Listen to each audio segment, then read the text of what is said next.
Hello friends, आज के इस वीडियो में हम मिक्स्ड इकोनॉमी यानी कि मिश्रित अर्थव्यवस्था को काफ़ी अच्छे से समझेंगे। इसके अलावा इसकी क्या विशेषताएं होती हैं इसको भी जानेंगे। तो प्लीज़ फ्रेंड्स वीडियो को एंड तक जरूर देखें ताकि सारी बातें आप अच्छे से समझ सकें।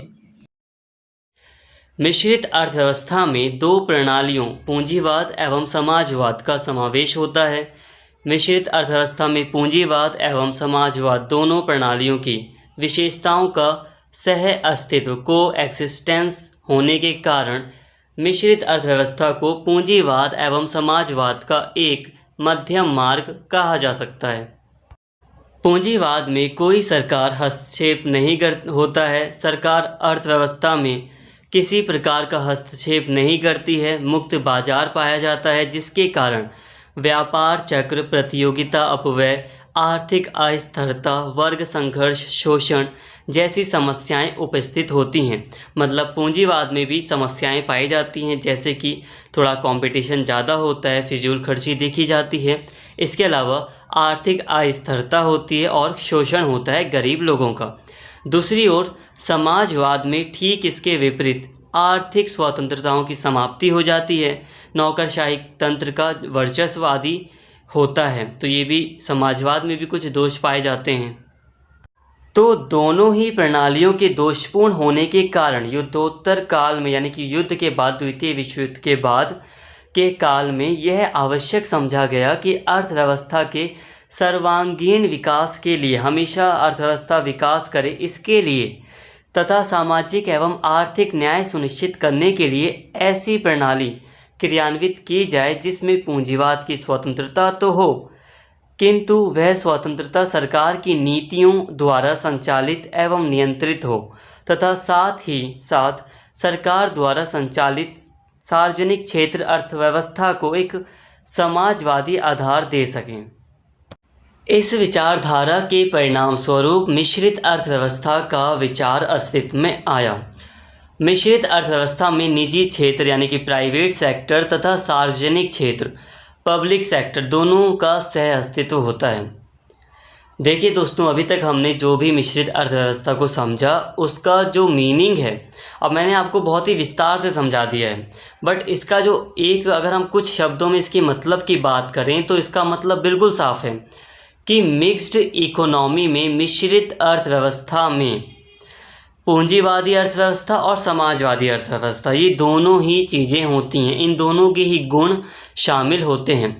पूंजीवादी अर्थव्यवस्था का मतलब होता है कि सिर्फ प्राइवेट सेक्टर हो और समाजवादी अर्थव्यवस्था का मतलब होता है कि सारी की सारी चीज़ें पब्लिक सेक्टर में हो, सरकार के अधीन हो।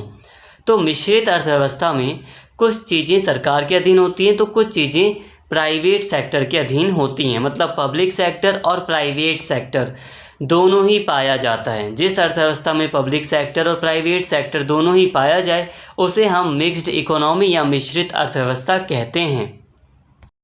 अब क्योंकि पूंजीवाद और समाजवाद दोनों में ही कई दोष पाए जाते थे, कई अवगुण पाए जाते थे, जिस कारण से भारत ने स्वतंत्रता पश्चात मिक्स्ड इकोनॉमी को अपनाया। मिक्स्ड इकोनॉमी अपनाने का उद्देश्य यही था ताकि आर्थिक और सामाजिक न्याय प्रदान किया जा सके जनता को।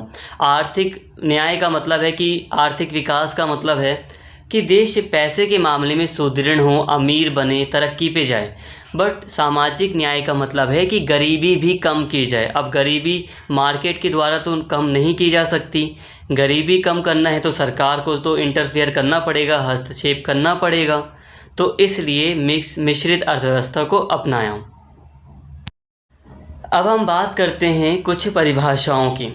प्रोफेसर जे.डब्ल्यू. ग्रोव के शब्दों में मिश्रित अर्थव्यवस्था की अनेक पूर्व मान्यताओं में से एक यह है कि उत्पादन एवं उपभोग संबंधी निर्णयों को प्रभावित करने में निजी क्षेत्र को स्वतंत्र पूंजीवादी व्यवस्था के अंतर्गत जितनी स्वतंत्रता प्राप्त होती है, मिश्रित अर्थव्यवस्था में उससे कम स्वतंत्रता प्राप्त होती है तथा सार्वजनिक क्षेत्र पर सरकारी नियंत्रण उतना कठोर नहीं होता जितना केंद्रीकृत समाजवादी अर्थव्यवस्था में पाया जाता है। देखिए फ्रेंड्स, इस परिभाषा का जो मतलब है वो ये है कि प्रोफेसर जो जे.डब्ल्यू हैं वो कह रहे हैं कि मिश्रित अर्थव्यवस्था में ऐसी मान्यताएं होती हैं कि उसमें कुछ चीज़ें स्वतंत्र होती हैं, निजी क्षेत्र में होती हैं, और कुछ चीज़ें जो होती हैं वो सार्वजनिक क्षेत्र में होती हैं। मेरा मतलब कहने का ये है कि इस परिभाषा में कहा जा रहा है कि मिश्रित अर्थव्यवस्था में ना तो पूरी तरह स्वतंत्रता होती है और ना ही पूरी तरह सरकार के अंदर सारी चीज़ें होती हैं। इसके अलावा भारतीय योजना आयोग के अनुसार मिश्रित अर्थव्यवस्था में निजी एवं सार्वजनिक क्षेत्र घनिष्ठ रूप से संबंधित होते हैं तथा दोनों एक इकाई के दो घटकों के रूप में कार्य करते हैं। योजना आयोग की परिभाषा अगर हम समझें इसको, तो इसमें कहा जा रहा है कि मिश्रित अर्थव्यवस्था में निजी और सार्वजनिक क्षेत्र यानी कि पब्लिक और प्राइवेट सेक्टर दोनों एक दूसरे के साथ मिलकर कार्य करते हैं और दोनों एक दूसरे से जुड़ जाते हैं, जिससे एक मिश्रित अर्थव्यवस्था बनती है। उपर्युक्त परिभाषाओं से स्पष्ट है कि मिश्रित अर्थव्यवस्था में निजी एवं सार्वजनिक क्षेत्र एक साथ पूरक घटकों के रूप में कार्य करते हैं। दोनों क्षेत्रों का कार्य क्षेत्र सरकार के द्वारा निर्धारित कर दिया जाता है। सामाजिक हित में सरकार निजी क्षेत्र की प्रक्रियाओं में भी प्रत्यक्ष हस्तक्षेप करती है। मतलब सरकार के द्वारा नीतियों को निर्धारित किया जाता है, नियमों को निर्धारित किया जाता है, और सरकार प्राइवेट सेक्टर में भी हस्तक्षेप करती है मिश्रित अर्थव्यवस्था में।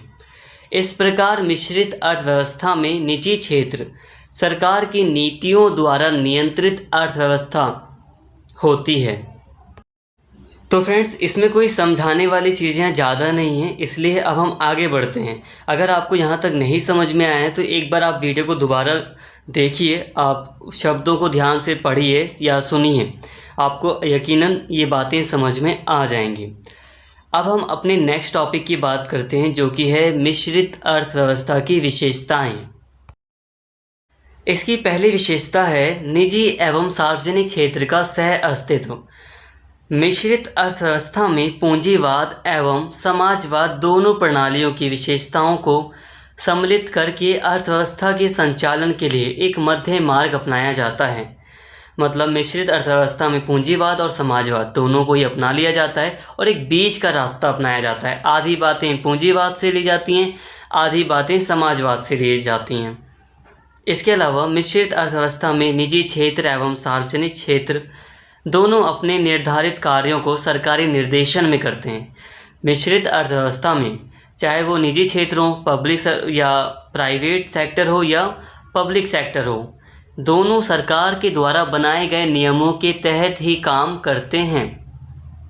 आधुनिक समय में मिश्रित अर्थव्यवस्थाओं में व्यक्तिगत एवं सार्वजनिक क्षेत्रों के अतिरिक्त संयुक्त क्षेत्र यानी कि जॉइंट सेक्टर तथा सहकारी क्षेत्र का भी समावेश हुआ है, जिसमें व्यक्तिगत उद्यमी एवं सरकार दोनों सह उद्यमियों के रूप में क्रियाओं का संचालन करते हैं। अब देखिए फ्रेंड्स, अगर हम आज के टाइम की बात करें तो आज के समय में हमें कई सारे कोऑपरेटिव सेक्टर्स देखने को मिलते हैं, जिसमें कुछ सरकार का क्षेत्र होता है, मतलब कुछ ऐसे उद्योग होते हैं जिसमें कुछ शेयर्स जो होते हैं वो सरकार के होते हैं और कुछ प्राइवेट लोगों के होते हैं, मतलब कुछ निजी व्यक्तियों के हाथ में होते हैं। कंपनी एक ही होती है, बट वो कंपनी सहकारी संस्था होती है, जिसमें कुछ हिस्सा सरकार का होता है, कुछ हिस्सा प्राइवेट कंपनियों का होता है या प्राइवेट पीपल्स का होता है। तो पहली विशेषता यही थी कि पूंजीवाद और समाजवाद दोनों का सह अस्तित्व पाया जाता है, मतलब दोनों ही चीज़ें मिश्रित अर्थव्यवस्था में पाई जाती हैं। अब इसकी दूसरी विशेषता है लोकतांत्रिक व्यवस्था। मिश्रित अर्थव्यवस्था लोकतांत्रिक व्यवस्था पर आधारित होती है। मिश्रित अर्थव्यवस्था में आर्थिक क्रियाओं का निजी एवं सार्वजनिक क्षेत्रों में विभाजन, नीतियों का निर्धारण, लक्ष्यों एवं उद्देश्यों का निर्धारण, संसाधनों का आवंटन आदि सभी की स्वीकृति यानी कि जनप्रतिनिधियों द्वारा भारत में संसद एवं विधानसभाओं द्वारा की जाती है।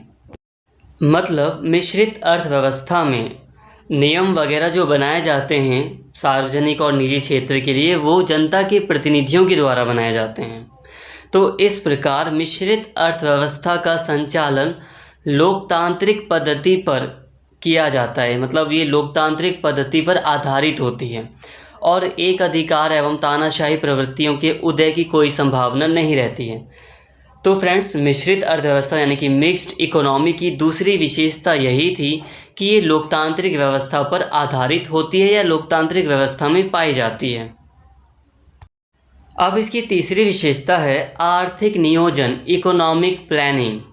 मिश्रित अर्थव्यवस्थाओं में सरकार आर्थिक क्रियाओं का क्रियान्वयन आर्थिक नियोजन के माध्यम से करती है। अर्थव्यवस्था के विकास के लिए सरकार केंद्रीकृत नियोजन सत्ता के माध्यम से निजी एवं सार्वजनिक दोनों क्षेत्रों के लिए भौतिक एवं वित्तीय लक्ष्य निर्धारित करती है। भारत का अगर हम उदाहरण लें तो भारत में योजना आयोग के द्वारा पंचवर्षीय योजनाएं नियोजन का ही एक उदाहरण है। देखिए दोस्तों, मिक्स्ड इकोनॉमी में सरकार देश को आगे बढ़ाने के लिए जो आर्थिक नीतियां तैयार करती है, आर्थिक क्रियाएं करती हैं, उसे पहले आर्थिक नियोजन के द्वारा तैयार किया जाता है, यानी कि प्लानिंग का इस्तेमाल किया जाता है। तो मिश्रित अर्थव्यवस्था में जो भी नीतियां बनाई जाती हैं वो प्लानिंग के ऊपर बेस्ड होती हैं, आर्थिक नियोजन के द्वारा वो तैयार की जाती हैं। अगली विशेषता है आर्थिक स्वतंत्रता। मिश्रित अर्थव्यवस्था में समाजवाद की भांति आर्थिक स्वतंत्रताओं की पूर्ण अनुपस्थिति नहीं होती है। मिश्रित अर्थव्यवस्था में आर्थिक स्वतंत्रताएं तो होती हैं किंतु पूंजीवाद की तुलना में कम होती हैं। देखिए दोस्तों, मिश्रित अर्थव्यवस्था में समाजवाद की तरह ऐसा नहीं होता कि आर्थिक स्वतंत्रताएं बिल्कुल भी नहीं होती, ऐसा नहीं होता। मिश्रित अर्थव्यवस्था में काफ़ी हद तक आर्थिक स्वतंत्रताएं भी होती हैं। हालांकि अगर हम पूंजीवाद से तुलना करें मिश्रित अर्थव्यवस्था की, तो पूंजीवाद की तुलना में मिश्रित अर्थव्यवस्था में ज़्यादा आर्थिक स्वतंत्रता नहीं होती, बट होती हैं। इसके साथ ही कीमत एवं संयंत्र संचालन पर नियंत्रण। अब मिश्रित अर्थव्यवस्था में कीमत संयंत्र के संचालन को सरकार सामाजिक हित की दृष्टि से अपनी कीमत के द्वारा नियंत्रित करती है। मिश्रित अर्थव्यवस्था में कीमत संयंत्र को उस सीमा तक कार्य करने दिया जाता है जब तक उसका सामाजिक कल्याण के उद्देश्य एवं आर्थिक विकास की प्रक्रियाओं पर प्रतिकूल प्रभाव ना पड़े। देखिए दोस्तों, मिक्स्ड इकोनॉमी में मिश्रित अर्थव्यवस्था में सरकार कीमतों को, जो वस्तुएं होती हैं उनकी कीमतों को नियंत्रित करने की कोशिश करती है।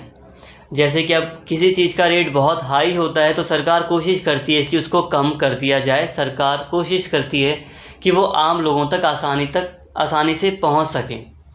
अब इसका एक उदाहरण हमें आज के टाइम पर ही मिलता है। अगर हम इंडिया में ही देखें, वैसे तो अब इंडिया में मिक्स्ड इकोनॉमी इतनी ज़्यादा नहीं है, ज़्यादातर पूंजीवाद की ओर इंडिया का झुकाव हो चुका है, बट फिर भी अगर हम आज के टाइम पर इसका उदाहरण देखें तो अभी हमने कुछ दिनों पहले ही देखा, महीनों पहले ही, कि पेट्रोल के जो रेट थे वो बहुत तेज़ी से आगे बढ़ रहे थे। बहुत ही ज़्यादा तेज़ी से पेट्रोल के रेट जो थे वो बढ़ चुके थे। अब सरकार ने, कि स्पेशली जो केंद्र सरकार है, उसने जो टैक्स लगाया था उसको काफ़ी हद तक कम कर दिया। पेट्रोल पर जो टैक्स लगाती थी सरकार, अब उसको केंद्र सरकार ने काफ़ी कम कर दिया ताकि पेट्रोल या डीजल की जो कीमत है उसको नियंत्रित किया जा सके। तो ये एक मिक्स्ड इकोनॉमी का उदाहरण है, या फिर मिक्स्ड इकोनॉमी में कीमत और संयंत्र के संचालन पर नियंत्रण किया जाता है, उसको कंट्रोल करने की कोशिश की जाती है। इसके अलावा एक विशेषता है लाभ उद्देश्य, कंट्रोल्ड प्रॉफिट मोटिव।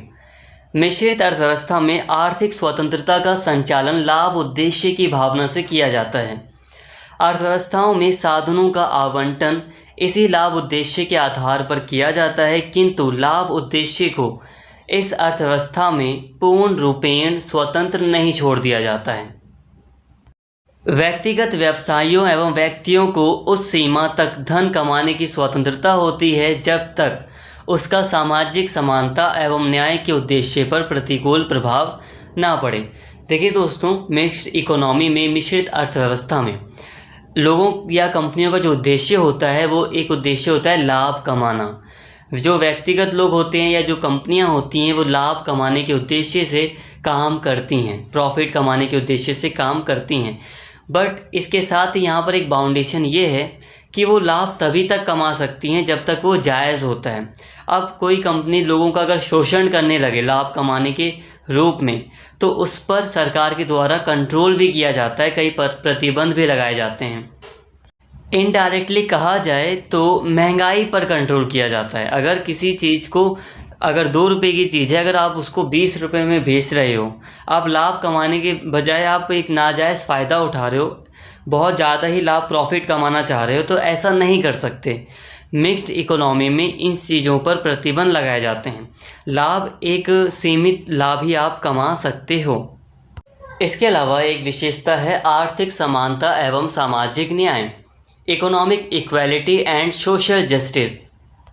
मिश्रित अर्थव्यवस्था में यद्यपि निजी संपत्ति, उत्तराधिकार का नियम तथा आर्थिक स्वतंत्रताएं पाई जाती हैं, फिर भी समाज में आर्थिक विषमताओं को दूर करने के लिए सरकार आर्थिक एवं राजकोषीय नीतियों द्वारा धनी व्यक्तियों की बढ़ती संपत्ति के आकार को नियमित करती है। देखिए दोस्तों, मिश्रित अर्थव्यवस्था में सरकार कोशिश करती है कि आर्थिक समानता लाई जा सके। अब जो लोग ज़्यादा कमाते हैं तो सरकार उनसे टैक्स भी ज़्यादा लेती है। अगर कोई 5 लाख कमा रहा है, अगर कोई मान लीजिए कोई व्यक्ति 5 लाख रुपए कमा रहा है, तो सरकार उसे 10% टैक्स ले रही है। और अगर कोई व्यक्ति 50 लाख कमा रहा है तो सरकार उससे 20% टैक्स ले रही है। तो ये होता है मिक्स्ड इकोनॉमी में। जो ज़्यादा कमा रहा है तो सरकार उससे, उसके पैसे से मतलब आर्थिक समानता लाने की कोशिश करती है, ताकि वो बहुत ज़्यादा आगे ना निकल जाए। हालांकि बहुत लोगों को ये गलत भी लगता है, बहुत लोगों को सही भी लगता है, ये डिबेट का विषय है। बट आर्थिक समानता एवं सामाजिक न्याय लाने की कोशिश मिक्स्ड इकोनॉमी में की जाती है। इसके साथ ही सरकार कर आदि द्वारा धनी व्यक्तियों से आय अर्जित करके गरीब वर्ग के लिए आवश्यक सुविधाएं समाज में उत्पन्न करती हैं, यह भी मैंने बता दिया। इस क्रिया द्वारा मिश्रित अर्थव्यवस्था में सरकार जहां एक और समाज में आय की असमानताओं को कम करती है, वहीं गरीब वर्ग को सुविधाएं देकर सामाजिक न्याय की भावना के क्रियान्वयन को सुनिश्चित करती है।